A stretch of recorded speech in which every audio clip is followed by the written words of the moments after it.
There is nothing more motivating on a Tuesday than reading that your job will be replaced by AI in a few years, one person wrote in Slack. That's what they told us. With computers and every other technological advancement, we'll become more efficient and need to work less. How's that working out right now?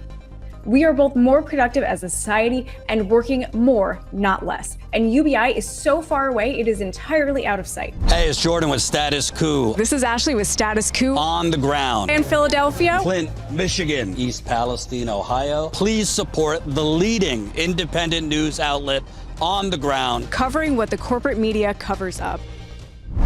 Hey, it's Ashley Bishop with Status Coup. Earlier this week, staff at Amazon were told that AI will soon be coming for their jobs.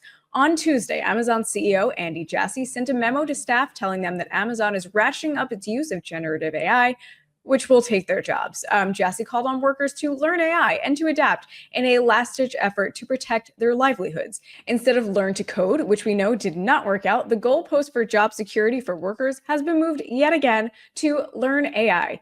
In the memo, Jassy says, as we roll out more generative AI and agents, it should change the way our work is done. We will need fewer people doing some of the jobs that are being done today and more people doing other types of jobs. It's hard to know exactly where this nets out over time, but in the next few years, we expect that this will reduce our total corporate workforce as we get efficiency gains from using AI extensively across the company. And Jassy implores workers to be curious about AI. As we go through this transformation together, be curious about AI. Educate yourself, attend workshops and take trainings. Use and experiment with AI whenever you can. Participate in your team's brainstorms to figure out how to invent for our customers more quickly and expansively, and how to get more done with scrappier teams. When I first started at Amazon in 1997 as an assistant product manager, I worked on leaner teams that got a lot done quickly and where I could have substantial impact. We didn't have tools resembling anything like generative AI, but we had broad remits, high ambition, and saw the opportunity to improve and invent so many customer experiences. Fast forward 28 years, and the most transformative technology since the internet is here.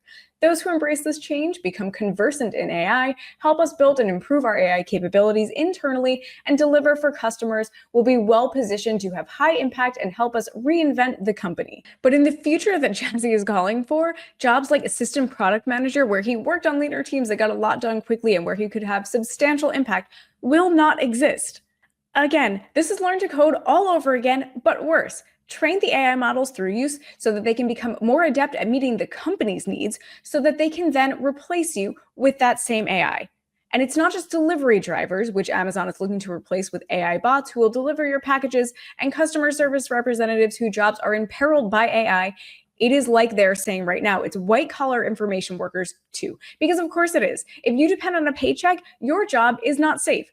The bosses will cut from anywhere they can, and yes, that includes you, whether you sit behind a computer or work in a warehouse. Remember the phrase that people in the corporate world like to say now, this meeting could have been an email. Well, you can expect that to quickly become, this job could have been AI. Business Insider reported on internal reactions on Slack to this news from employees who would be affected by this. So Amazon employees slammed CEO Andy Jassy's memo about AI killing corporate jobs. The criticism was widespread across the channels. Some called for a shift in the company's mindset and warned of the risks of relying too much on AI.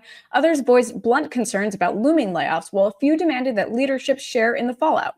There is nothing more motivating on a Tuesday than reading that your job will be replaced by AI in a few years, one person wrote in Slack. Some Amazon employees seem to agree with Jassy's move. One person wrote that middle management in general could be replaced by Amazon's AI app, and no one would notice, alluding to the company's decision to reduce management layers this year. Anyone who has worked in any kind of corporate job would probably agree that middle management could disappear, no one would notice, but that is not the point. We are talking about workers losing their jobs. Those middle managers still need to provide for themselves somehow. At least he said the quiet part out loud, another employee wrote. We all knew it, but now it's clearly part of the plan. Yes, it's clearly part of the plan for all of us. One key debate centered on how AI should be positioned within a corporate environment. Many of the internal Slack messages noted that a 50% productivity boost from AI gives companies two options: reduce the workforce and maintain current output, or keep the team intact and grow the business. Amazon, in this case, is choosing to do the same with less, they argued. So we have been told with all of these new technological developments that they won't get rid of jobs necessarily, they will just shift the jobs. Clearly, as most of us know, that is simply not true. Amazon, the corporate behemoth that it is, a company that will set trends for other employers to then follow, is simply doing away with workers at all levels and replacing them with AI. The Business Insider piece goes on to say, others voiced concerns about leaning too heavily on AI without proper safeguards. While some found summary tools useful, employees warned that AI isn't always a reliable source of truth. It can lead to poor decisions and a future in which people turn to AI to solve problems it caused in the first place, they said. It's dangerous and it will have real consequences, one of the employees wrote. Some employees questioned whether Tuesday's memo signaled more layoffs ahead. One said any message from Jassy filled them with instant deep dread, while another said they saw it as yet another example of his relentless focus on cost-cutting over the years. This seems to be the antithesis of think big and is part of a continual trend that our CEO doesn't seem to have a vision for the company other than do what we do today cheaper, and also AI will happen, one of the people wrote. Some employees took a cynical view of the role of senior executives, questioning why AI-driven cuts seem to target rank-and-file workers while top leadership remains untouched. Amazon's senior S team, for example, has expanded under Jassy's watch. Of course, this mainly applies to us, to working people on the lower rungs of the economic ladder. And here's what Andrew Yang, a name that I haven't heard in quite a while, had to say about this on CNBC a few days ago. Yeah, well, we have to take a lot of those science fiction style scenarios very seriously, Joe, in my opinion. And the most common job in 29 states is still being a truck driver.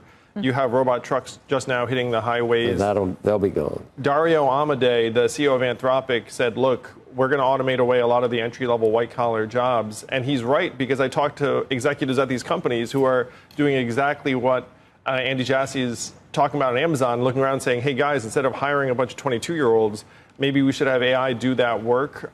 So I fear for the next generation, because all of the experience that maybe we got in our 20s and 30s, there might not be that kind of ladder available to them. Look, Andy Jassy said that he wants employees to kind of take advantage and learn how to use AI, learn how to do their jobs better, maybe make things easier. Maybe it takes care of some of the grunt level work you don't like doing, but it allows you to have more space and room to do things creatively. Should we be afraid of that? Well, what this means in real life, Becky, is you have a department of 6 people, let's say coders or designers, and then you end up eliminating 4 or 5 of them, and then there's one designer or coder empowered by AI. So there's going to be a beneficiary in the organization, but you're just not going to need as many people in that department.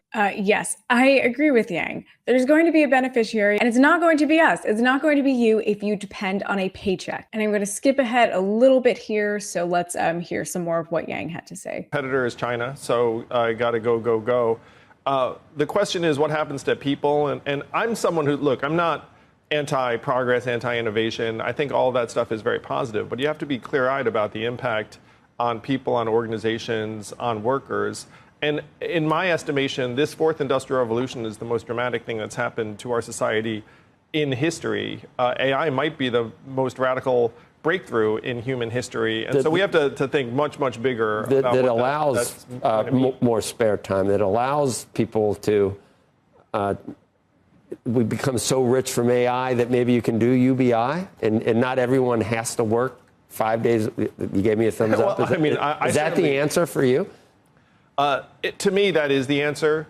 The question is, how do we get from point A to point B? Because right now, the beneficiaries of AI are going to be a small handful of firms, and then the average 22-year-old or truck driver or whatnot is going to be just looking around saying, where did my job go? And they're not going to be experiencing that kind of value. That, to me, is what government and politics are for. That's what got me into the Democratic race in 2020. Unfortunately, right now, our political class is very, very far away from these problems. That's what they told us with computers and every other technological advancement. We'll become more efficient and need to work less. How's that working out right now?